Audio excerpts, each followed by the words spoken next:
Bienvenue sur ma chaîne. Nous sommes aujourd'hui le 28 juillet 2022. Heureux de vous retrouver pour une vidéo qui est destinée à l'étude, ou en tous les cas à la compréhension de ce que c'est qu'un état de conscience intuitif et prédictif. Je vous invite à liker la vidéo, ceci bien entendu nous aide et à rester créatif. Partagez la vidéo aussi, si cela vous est possible, et si vous avez le temps, bien entendu, laissez un commentaire. Vous remarquerez que vous avez aussi la possibilité de faire des dons, donc le lien se trouve dans la description en bas, mais aussi ici en haut à gauche, ça va apparaître sous la forme d'un petit rond avec un i au milieu. Ceci étant dit, à la demande de beaucoup de personnes, mais aussi pour rendre hommage à un monsieur qui s'appelait monsieur Jean-Marie Bataille. Jean-Marie Bataille a créé une méthode qui s'appelait le biomagnétisme, et ensuite, suite à des problèmes avec certains de ses élèves, il a abandonné le biomagnétisme et créé l'endobiologie. Pour rendre hommage à ce monsieur-là, donc je vais, une fois par semaine, reprendre ces techniques, les redistribuer, de manière à ce qu'elles ne se perdent pas dans la mesure où les codes qu'il avait créés a disparu, elles n'existent plus. Bien. Parlons maintenant de ce qu'on appelle la conscience intuitive et prédictive. De quoi parle-t-on? C'est quoi? C'est mettre en relation la conscience objective avec une partie de la conscience que l'on va considérer comme étant objective. Je parle bien d'une partie. Lorsqu'on intervient en énergétisme ou en magnétisme, par exemple, il est important, il est peut-être en tous les cas conseillé d'effectuer ce genre de travail dans un état de conscience que l'on va qualifier d'intuitif et de prédictif. Selon la notion des parties. Alors c'est quoi que la notion des parties? De quoi s'agit-il? Dans les prédicats de la programmation neurolinguistique, dans les présupposés, ce serait la capacité que nous avons tous de dialoguer avec une partie de notre subconscient. C'est mettre en relation les deux parties, la conscience objective et une partie du subconscient ou de la conscience subjective. Lorsque ces deux parties sont en relation étroite, alors les actes sont au plus proche de la réalité fondamentale. Par conséquent, en associant les deux parties, ils travaillent de concert, et il en résulte, en les associant bien sûr, une espèce d'un seul état d'esprit, d'une seule conscience travaillant de concert. Nous avons tous une conscience constructive, c'est celle avec laquelle nous prenons des décisions, nous calculons, créons, faisons de la poésie, bref, c'est la conscience dite objective ou conscience créative. Et nous avons aussi une autre forme de conscience dite conscience subjective ou subconscient. Cette conscience réagit de manière instinctive, émotionnelle et intuitive. Dans la partie subjective se trouvent toutes les expériences que nous avons vécues et bien plus encore. Il faut savoir que nous recevons des milliers d'informations par seconde et nous n'en percevons que 3 à 7. Le reste est ignoré par la conscience objective, faute de quoi nous ne supporterions pas cette cacophonie. Cependant, les informations non retenues par la conscience objective sont absorbées par la conscience subjective et restent à disposition pour un usage ultérieur si la nécessité se fait sentir. Il est même probable que cette conscience profonde plonge des perceptions dans une sorte de maelstrom d'informations constamment présentes, pouvant même se prolonger dans les possibles futurs.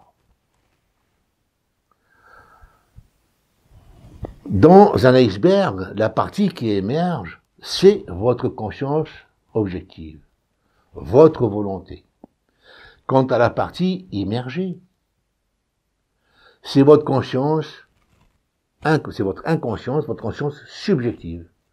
C'est là que se trouvent vos schémas, mais aussi et surtout vos ressources, des ressources qui sont inépuisables.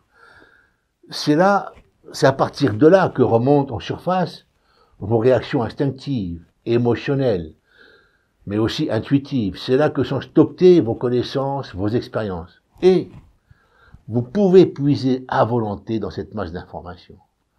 Vous pouvez aussi, éventuellement, si cela est nécessaire, vous pouvez remodeler les schémas limitants qui sont intégrés dans cette partie de vous-même.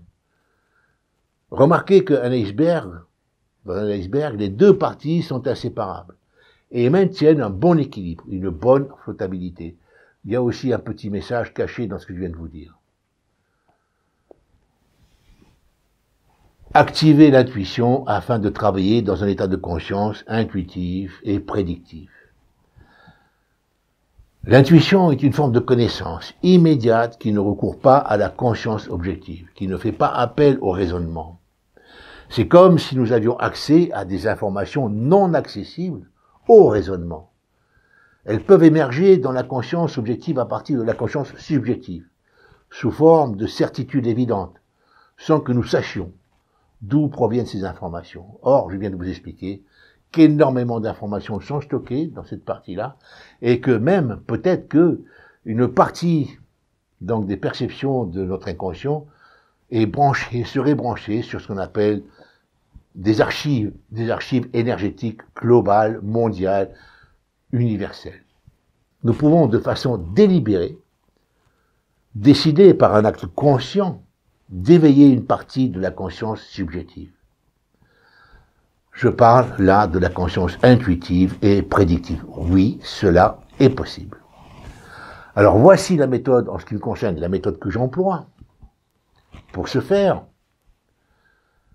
je vous invite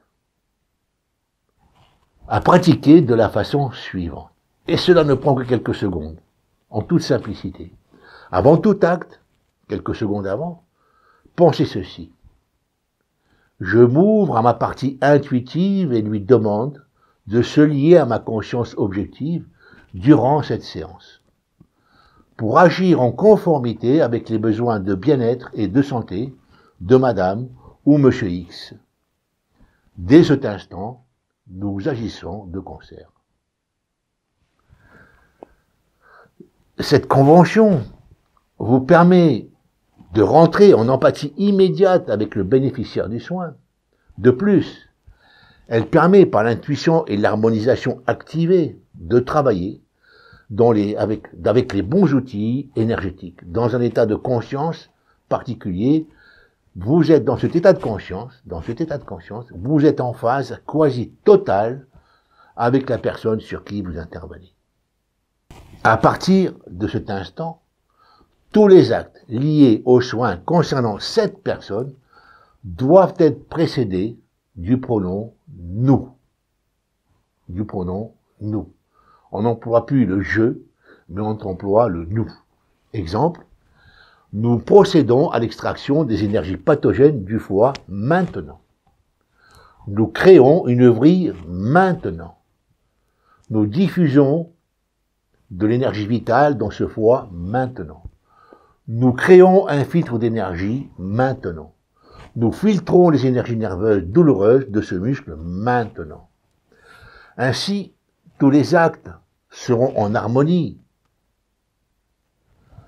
avec les réels besoins de la personne que vous traitez. Pour information, c'est aussi la même méthode que vous pouvez employer pour activer votre main témoin. Nous activons la main témoin pour obtenir des réponses conformes à la réalité concernant cette personne, concernant les besoins de cette personne. Cette méthode est à employer dans toutes les interventions de traitement en énergétisme. En tous les cas, c'est ce que je vous conseille. En énergétisme, en magnétisme. Ainsi qu'en traitement, bien entendu, des troubles émotionnels. Je viens de vous parler de la main témoin, ainsi que de la vrille. Alors, je répète, le postulat de la notion des parties, ou de l'esprit intuitif et prédictif, présuppose que vous communiquez d'une façon consciente, avec votre subconscient. en mettant en relation les deux parties, vous obtenez un état d'esprit intuitif et prédictif durant lequel les informations inconscientes peuvent remonter, peuvent émerger ou se manifester dans votre conscience objective. Et aussi au travers de vos réactions corporelles particulières, telles que dans la main, par exemple. Ainsi, en vous adressant de façon spécifique à votre partie subjective, vous pouvez obtenir des réponses pertinentes sur des questions essentielles mais précises, notamment durant les soins que vous pratiquez en médecine douce, magnétisme, énergétique. La technique de l'abri. Cette technique est issue du biomagnétisme ou de l'endobiologie qui avait été mis en place par M. Jean-Marie Bataille, décédé aujourd'hui, paix à son âme.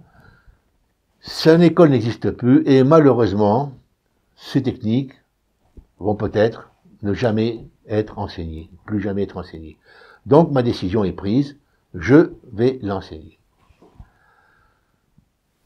Comme vous le voyez à l'écran, la vrille est constituée de milliers d'aiguilles, que vous voyez là en rouge, et d'un manchon à mettre en place après que les aiguilles aient été diffusées dans l'organe.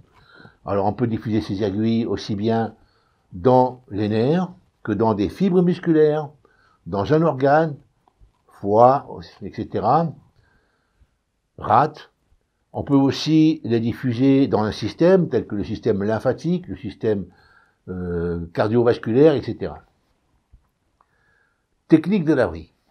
En état d'esprit intuitif et prédictif, les conventions se pensent à la première personne du pluriel.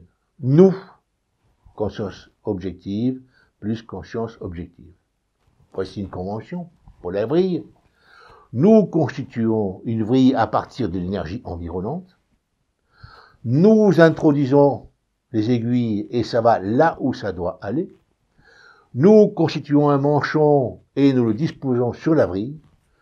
Nous vrillons les aiguilles. Elles agrippent les énergies nocives à extraire. Les aiguilles durcissent. Et nous procédons à l'extraction de la vrille avec toutes les énergies nocives ou douloureuses. Et nous dispersons la vrille avec les énergies nocives dans l'énergie environnante. C'est tout aussi simple que ça. Je vous invite à répéter cette partie de la vidéo, à en faire une capture d'écran si vous voulez. Maintenant, comment peut-on utiliser cette vrille? Prenons l'exemple du traitement d'une douleur du bras, et on va le faire sur 3 niveaux.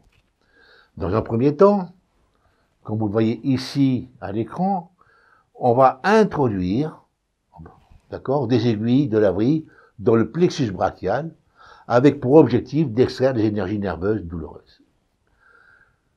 Une fois que cela est fait, donc après extraction, une deuxième vrille peut être effectuée dans la fibre musculaire afin d'extraire les toxines énergétiques de la zone, donc de la zone fibreuse.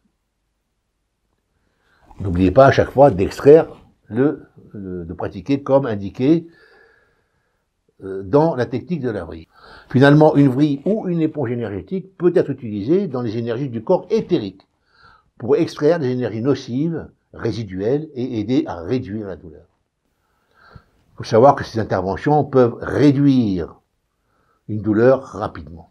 Finalement, vous diffusez de l'énergie saturée, donc, dans la zone qui a été traitée. Voilà pour cette petite vidéo. Je vous remercie de l'avoir suivi jusqu'au bout. Pensez à liker, pensez à partager les vidéos, pensez à commenter et pensez aussi à éventuellement faire un don. Je vous dis à la prochaine vidéo. Il y aura une vidéo toutes les semaines dans le même style que celle-ci.